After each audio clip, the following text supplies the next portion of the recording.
po, dito po tayo ngayon sa napakalawak na palayan ng Villasis, Pangasinan. Ito po, bagong ginagawang kalsada po ito, bago po ito. Ay, tapos na po pala. Yan na. Wala nang gumagawa. Ito, napakalawak nila. Hanggang yan, doon sa dulo. Yan, puro palay po yan. Hinati lang po siya ng kalsada. Dito po yan sa Villasis, Pangasinan. Tingnan natin sa dulo. Lakarin natin ng konti. Yan po. Yan. Medyo makulimlim yung panahon ngayon. Yan. Yan.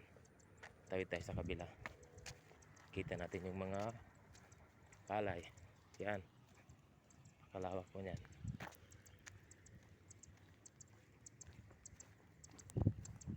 Ito po.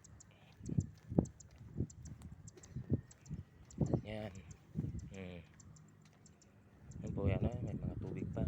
Kaya malusog yung palay nila.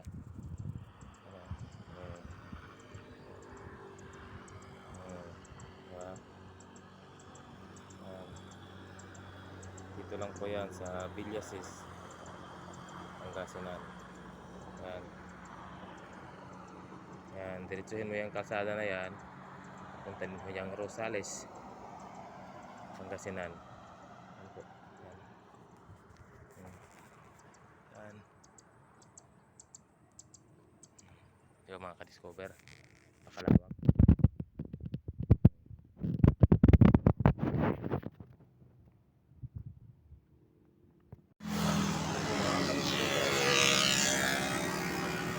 Dito tayo ngayon sa makalawak na palayan po ng Villasis, Pangasinan. So, yan. Nalibutan po yan. Nasa gitna lang po siya ng kalsada. May highway yan. Papuntang yan.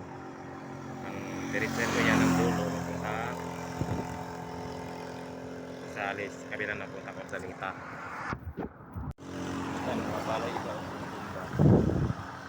Ano yan sa lakas ng hangin.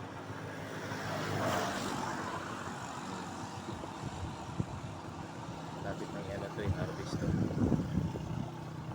Makalawak po niya ng palayan.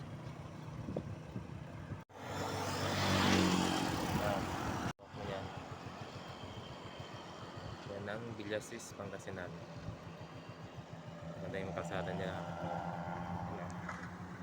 Yan, pakalawak na palayan. Diretso yan doon sa sa dulo.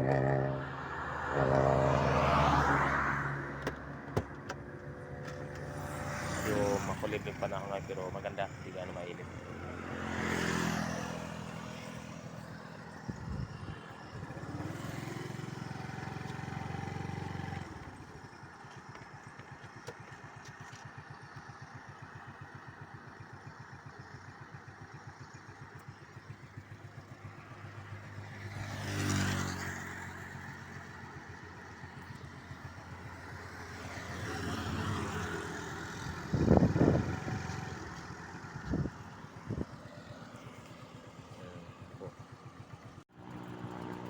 Iba po yung ng palayan.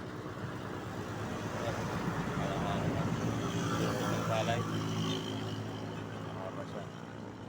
Yan. Away. Yan, pabalik doon papuntang Unsad, Manasike. So, kita mo po. Yan. Maganda po ng tubo ng palay. Daming mga